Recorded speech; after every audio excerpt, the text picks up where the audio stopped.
Bom dia.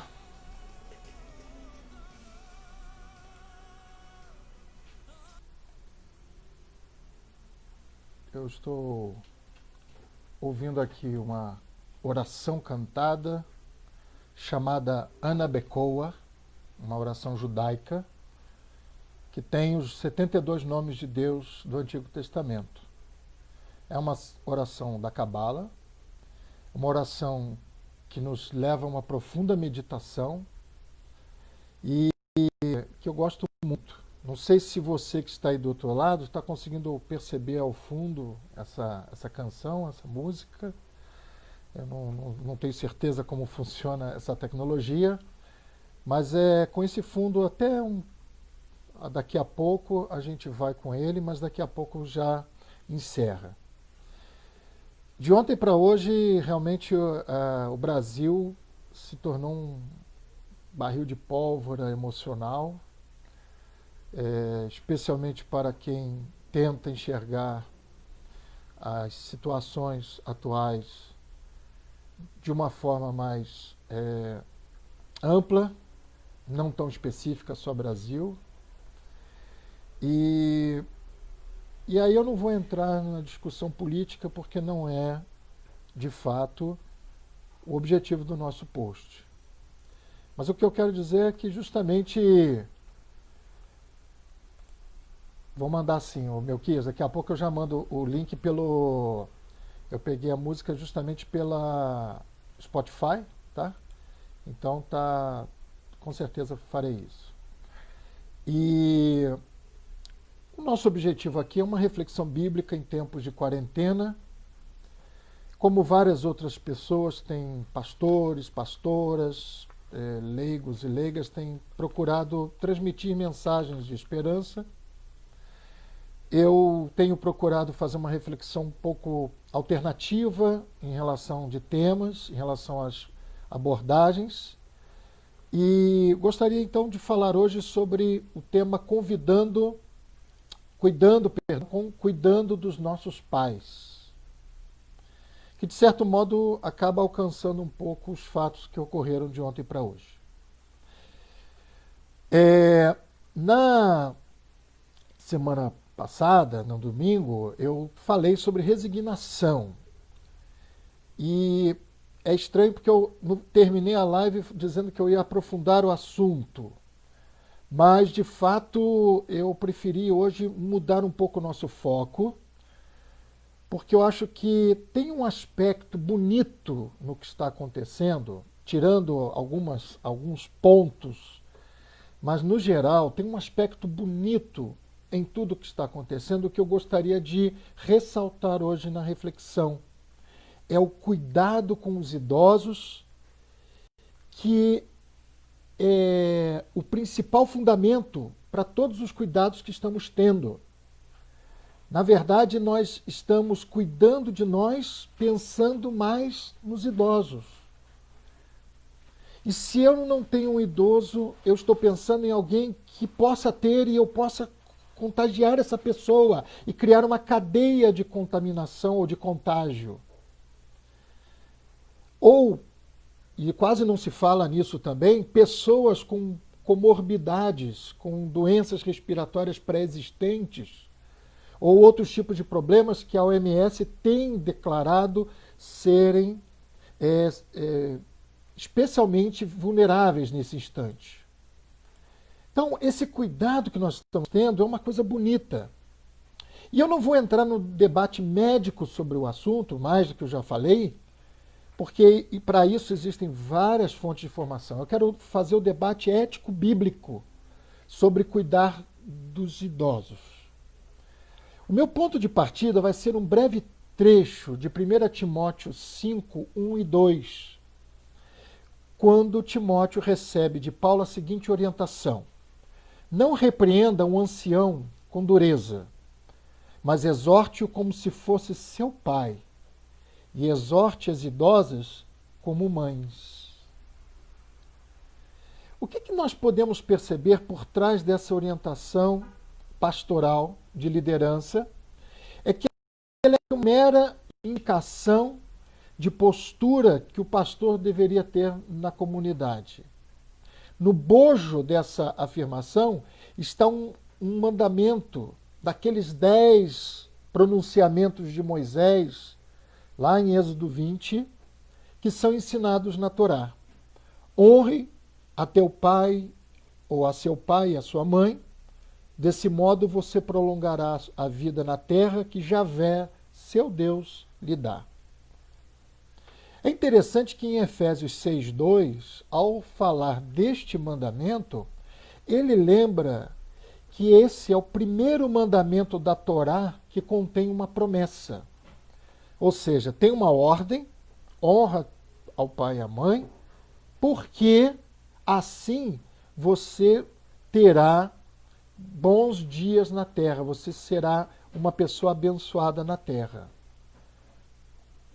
A posse da terra, e aí eu vou falar um pouquinho da história de Israel, ela só foi possível porque gerações anteriores saíram do Egito, lutaram no deserto, sobreviveram ao deserto e porque se organizaram em Canaã.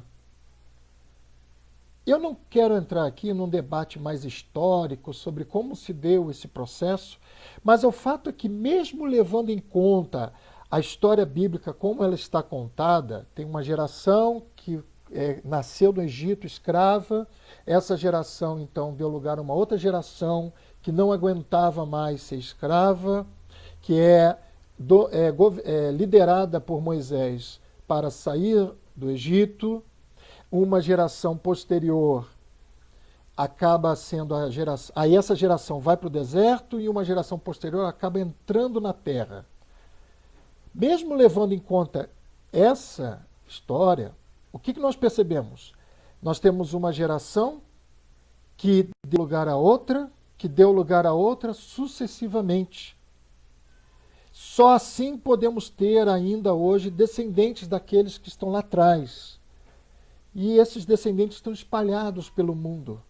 É a história do povo judeu.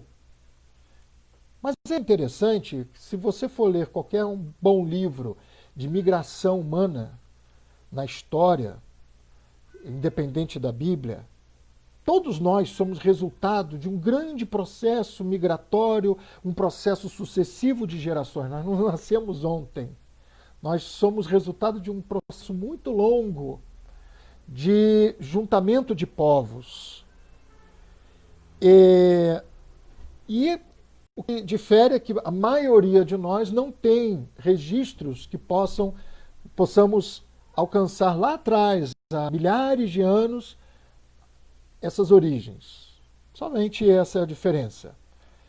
Até porque os grupos se juntam, se unem, inclusive para se preservarem. E no meio desse processo, cuidam dos seus idosos. Cuidam daqueles que deram origem ao processo. Cuidam e respeitam e honram aqueles que iniciaram tudo. Eu acho bonito quando eu vejo judeus e islâmicos afirmando nosso pai Abraão. Um homem que viveu há 1.800 anos antes de Cristo, quase 4.000 anos atrás.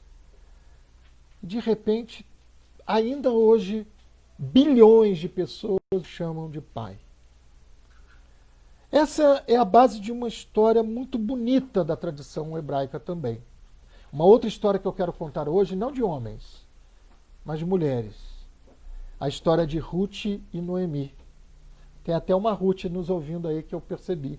É a amiga Ruth Noemi, inclusive.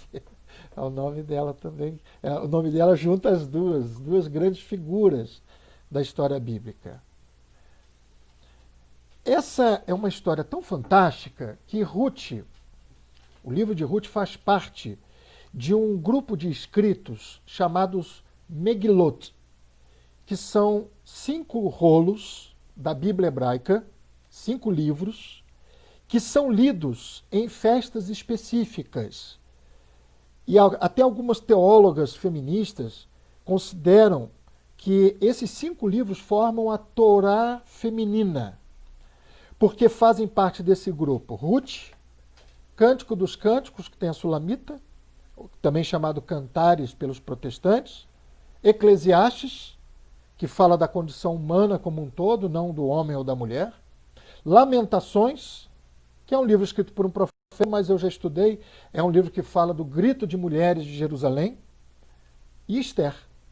Então são 5 livros que têm uma temática que passa pelo feminino e que cada um desses livros é usado numa das grandes festas judaicas até hoje.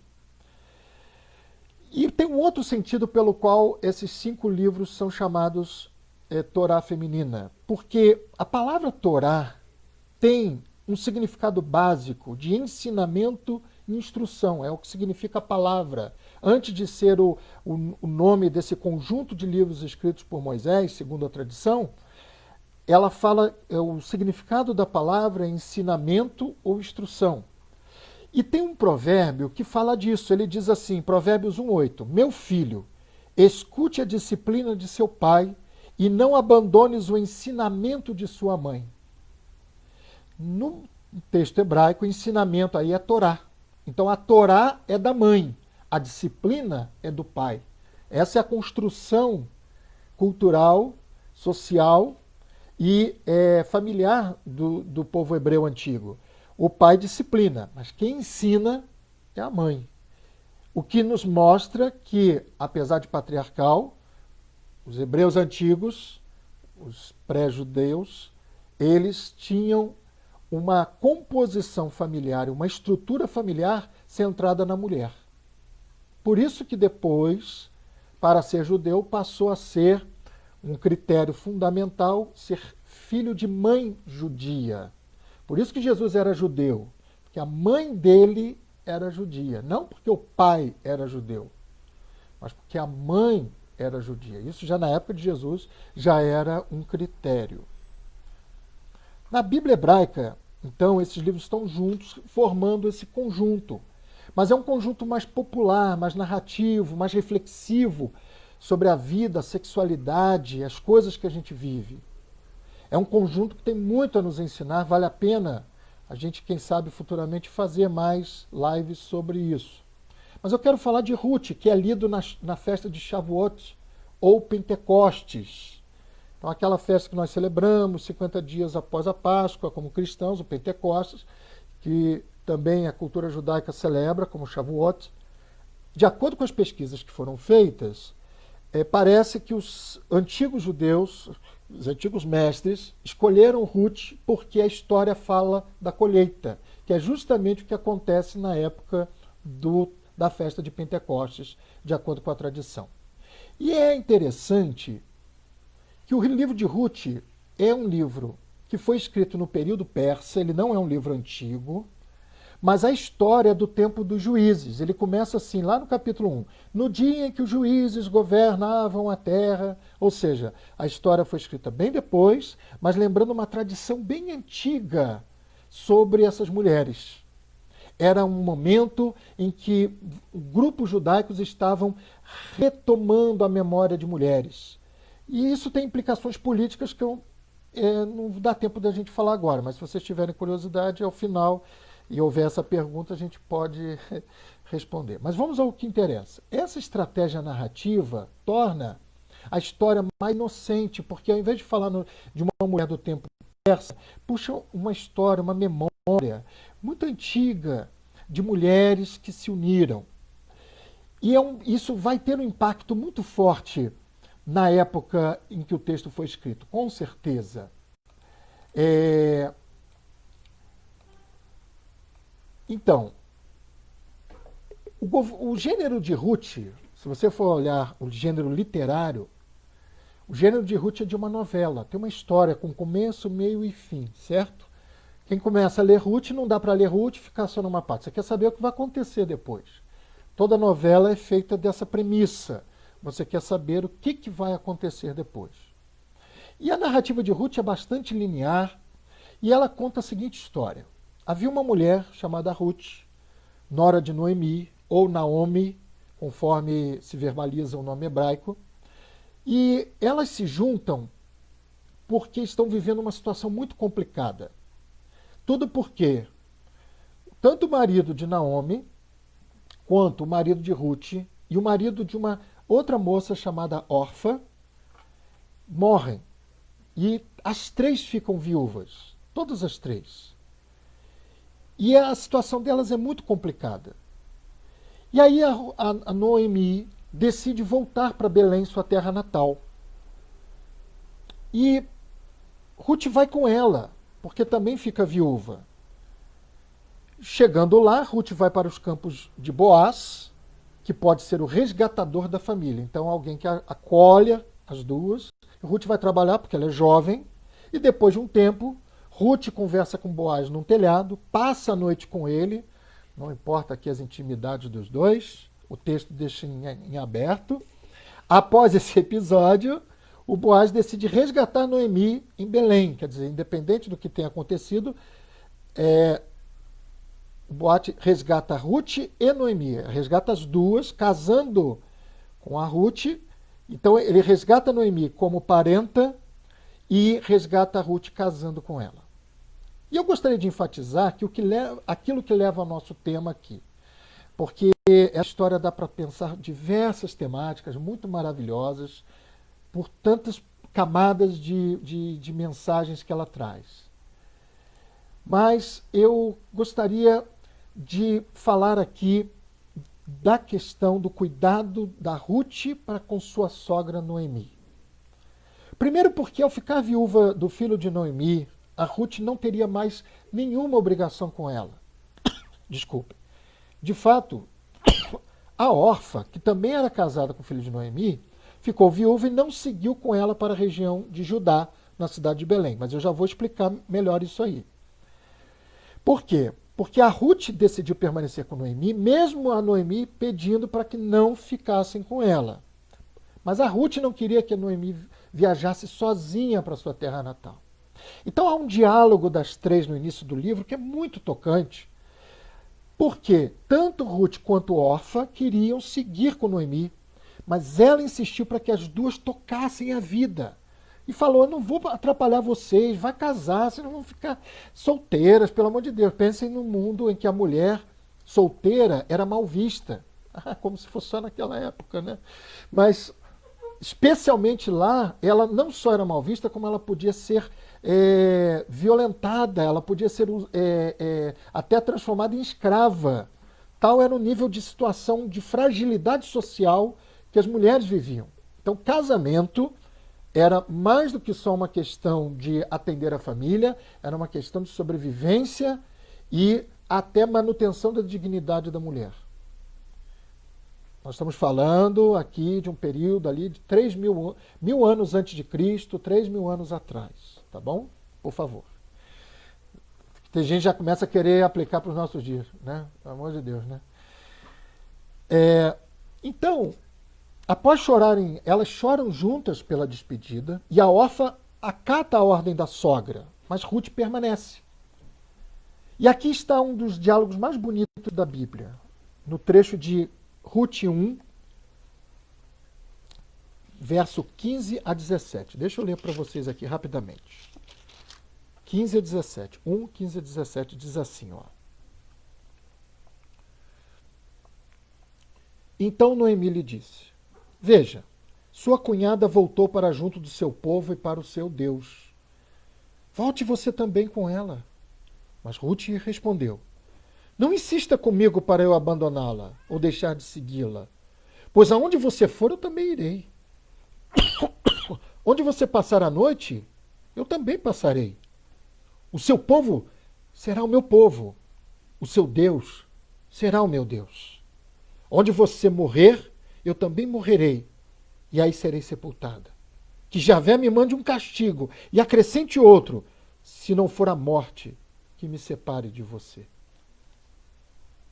Eu não sei você, mas eu me emociono só de ler esse trecho. De tão bonito, tão profundo que é, na relação de duas pessoas, duas mulheres, sendo que uma jovem, com a vida pela frente, e outra idosa, que nenhuma delas se entrega do seu jeito, né? E elas permanecem juntas. Até que ao final, depois de Ruth ter um filho, lá no final da história, eu já estou dando spoiler aqui para quem nunca leu, Pô, mas é um livro que tem, né, 2.000 anos, 3.000 anos, pelo amor de Deus, né? Se você ainda não leu, desculpa aí, né? Então, no capítulo 4, verso 14 e 15, diz assim, olha que bonito também o final do livro. As mulheres diziam a Noemi, olha, a Ruth teve um filho, tinha casado e teve um filho. E ter um filho naquela cultura era algo muito precioso, muito rico para a mulher, né? Significa descendência, significa proteção, significa uma série de fatores de sustentação da vida. E então dizem para Noemi, seja bendito Javé, que não deixou faltar alguém para proteger você hoje.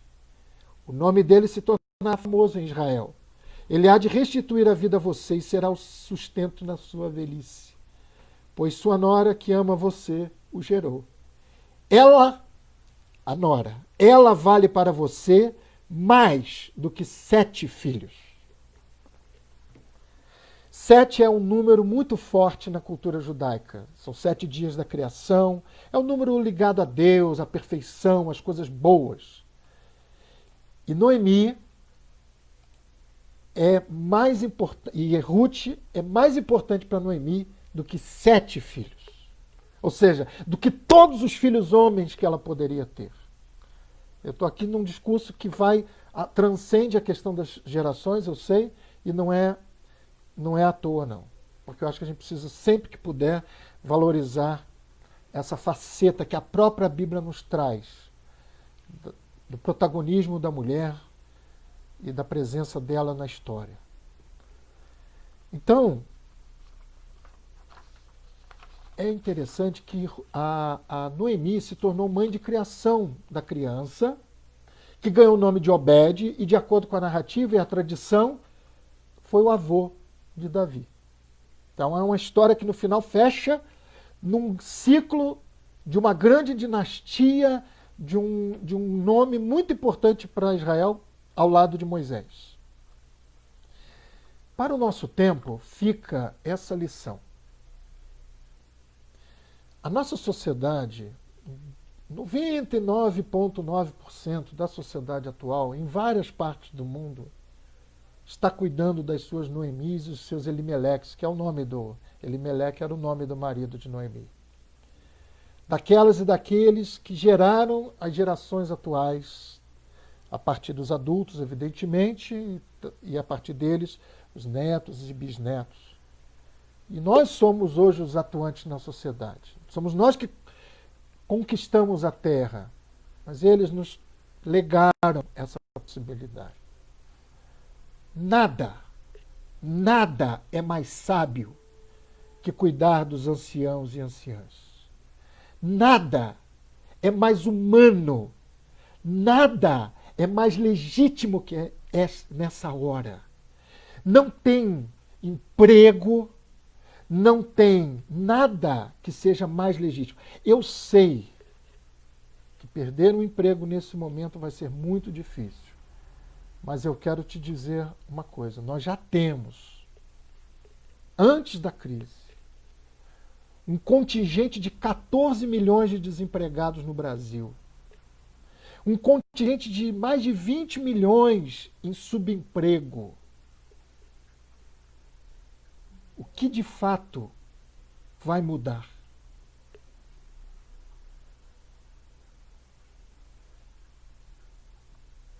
O que é bom é que a comoção que veio à tona parece que trouxe racionalidade para mais uma grande parcela da sociedade. Infelizmente, algumas pessoas continuam insensíveis, não se renderam. Talvez porque quem está pensando essa questão está sendo muito movido por emoção e a resposta tem sido emocional.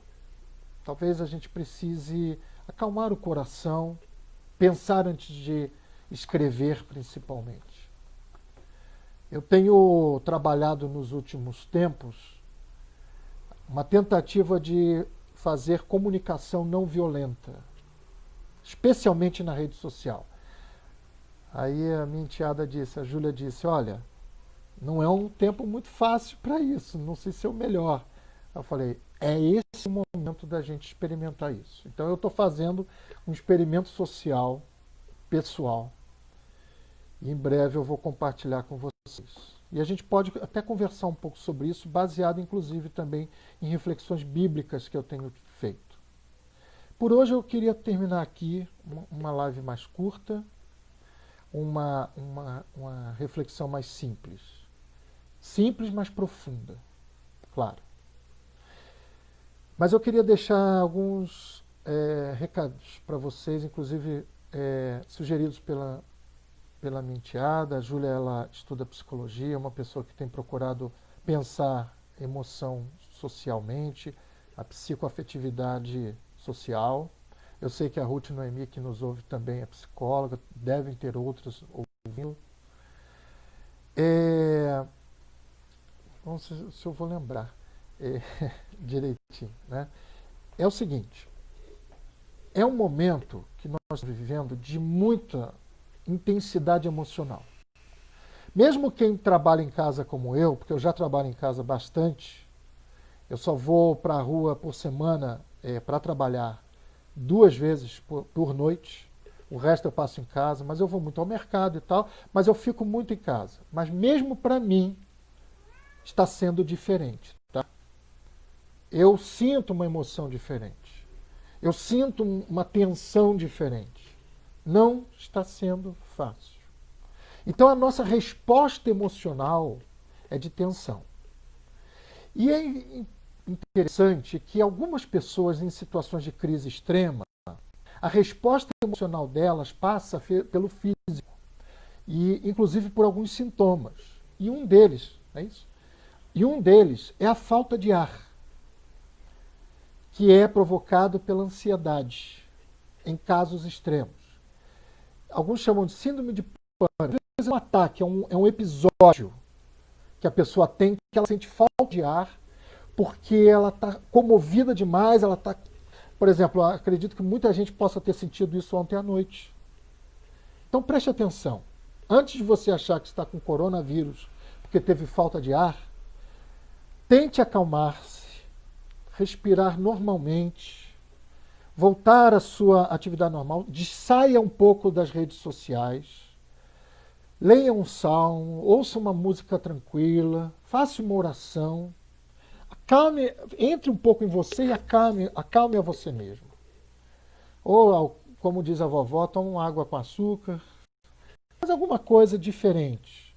Vai tomar um sol no terraço, na janela, onde você puder, olhar pelo menos para o céu de algum modo, porque às vezes pode ser só um episódio emocional, uma resposta do teu corpo a tantas emoções que estão brotando. Então eu queria deixar esse recado para você, para não misturar sintomas, não ficar apavorado de repente. Será que eu estou com coronavírus? Que eu fui na rua e agora estou sem ar? Né? Pode acontecer isso. Então é um momento que a gente realmente tem que podar. E, por outro lado, eu tenho falado, olha gente, não é hora realmente de revanchismo. Em relação à política, não é hora de revanchismo. É hora de ganhar. Não estou falando de eleição, estou falando de posição, de concepção de momento do Brasil. É hora da gente se tornar realmente um povo. Nós não temos um líder, a não ser Jesus, mas nem todos seguem Jesus assim daquele jeito que a gente acha que tem que seguir. Existem várias religiões e tal, então você tem, na verdade, diferentes fontes de autoridade circulando e não existe uma pessoa hoje no Brasil unindo a nação. Somos nós que vamos nos unir. Mais do que nunca, a democracia vai ser o poder do povo, no sentido pleno, de que, pelo fato de podermos ter a rede social do nosso lado, podemos criar essa grande rede de solidariedade, de unidade, de amor, de fraternidade em torno da nossa nação. E de resto, continuar seguindo orientações das autoridades de saúde e desejando que todos estejam melhorando. Eu sei que vocês ficariam mais tempo, alguns com saudade das aulas presenciais, né? A Tatiana falou aqui. Mas domingo, 10 horas, teremos outra live. Eu estou procurando manter uma regularidade e cada um de nós cuidando dos nossos pais, dos pais das outras pessoas. Meus pais estão longe, estão em Teresópolis, mas eu sei que tem gente cuidando deles e eu estou aqui orando por eles e eu fico daqui cuidando daqueles que estão mais próximos. E ao não sair de casa, nós efetivamente estamos cuidando de todos. Deus nos abençoe, estejamos juntos. Shalom no coração, um abraço.